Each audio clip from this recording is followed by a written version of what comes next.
माननीय अध्यक्ष महोदय, मुझे राज्यपाल के अभिभाषण पर बोलने का अवसर दिया, उसके लिए धन्यवाद जोहार। आज इस सदन में मेरा वक्तव्य के लिए पहला अवसर है।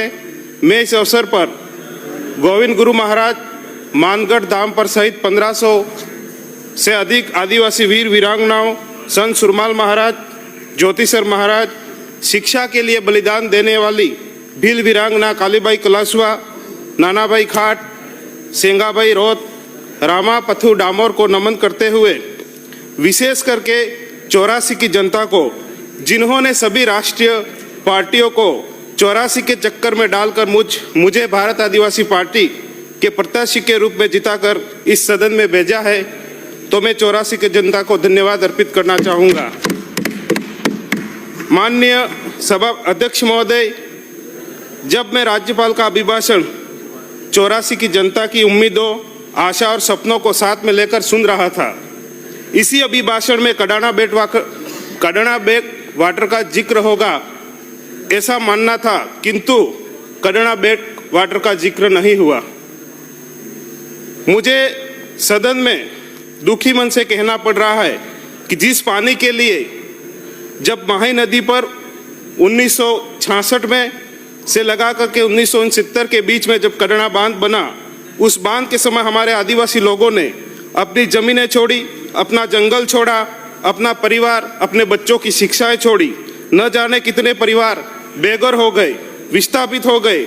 इसमें से कुछ एक को जमीनें और मुआवजा मिला और कुछ एक को मुआवजा और जमीनें नहीं मिली। ये कडाना की पानी की जो कहानी है तब से शुरू हुई थी। माननीय अध्यक्ष महोदय, शायद इतिहास में पहली बार जल यात्रा 84 की जनता के द्वारा निकाली गई थी।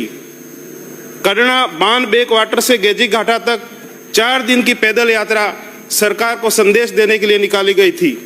2022 में 1886 करोड़ की पेयजल परियोजना स्वीकृत भी हुई, लेकिन सरकार बदलते ही काम रुक गया। वर्तमान सरकार से मांग है कि सच में आप विकास की बात करते हो तो उस परियोजना की वर्तमान लागत के हिसाब से राशि बढ़ा करके जल्दी ही इस पेयजल परियोजना को स्वीकृत करावे। महोदय जी, 1966 में माही कडाना बांध बनाने से डूंगरपुर के 4000 आदिवासी परिवार व बांसवाड़ा के 6000 आदिवासी परिवारों को विस्थापित किया गया, जिसमें कई परिवार आज भी दर दर की ठोकरें खा रहे हैं।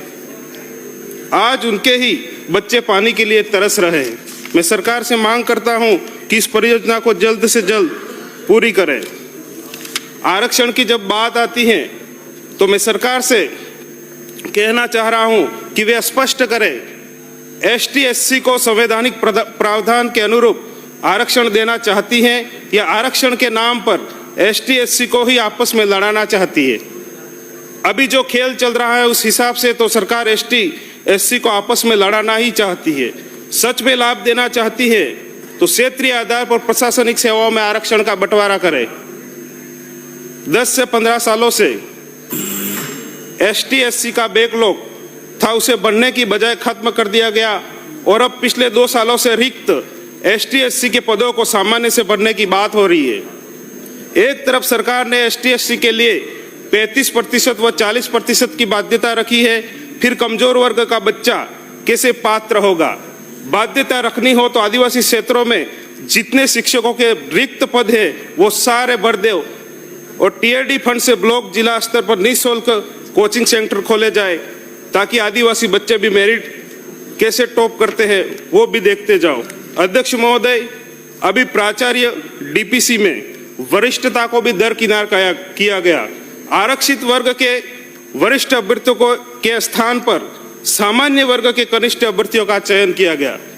डूंगरपुर जिले में कुल 617 सीनियर सेकेंडरी विद्यालय हैं, उसमें से 3188 कक्षा कक्ष है।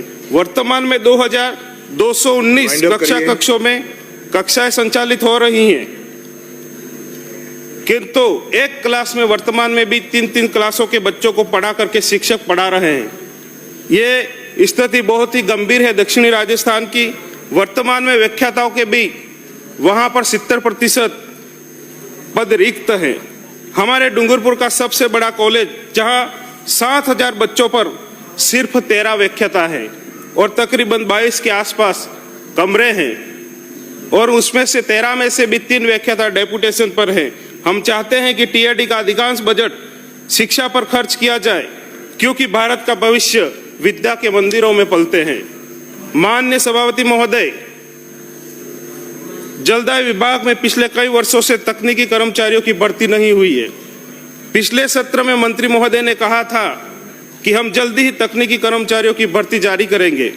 विभागीय जानकारी के अनुसार जलदाय विभाग में लगभग 10,000 के करीब तकनीकी कर्मचारियों के पद खाली पड़े हैं। एक तरफ सरकार जल योजना मिशन की तारीफ कर रही है, तो बताएं बिना तकनीकी कर्मचारियों सफलतापूर्वक सही। आपका 4 मिनट के 6 मिनट हो गया। धन्यवाद अध्यक्ष महोदय। आपने महामहिम के अभिभाषण पर मुझे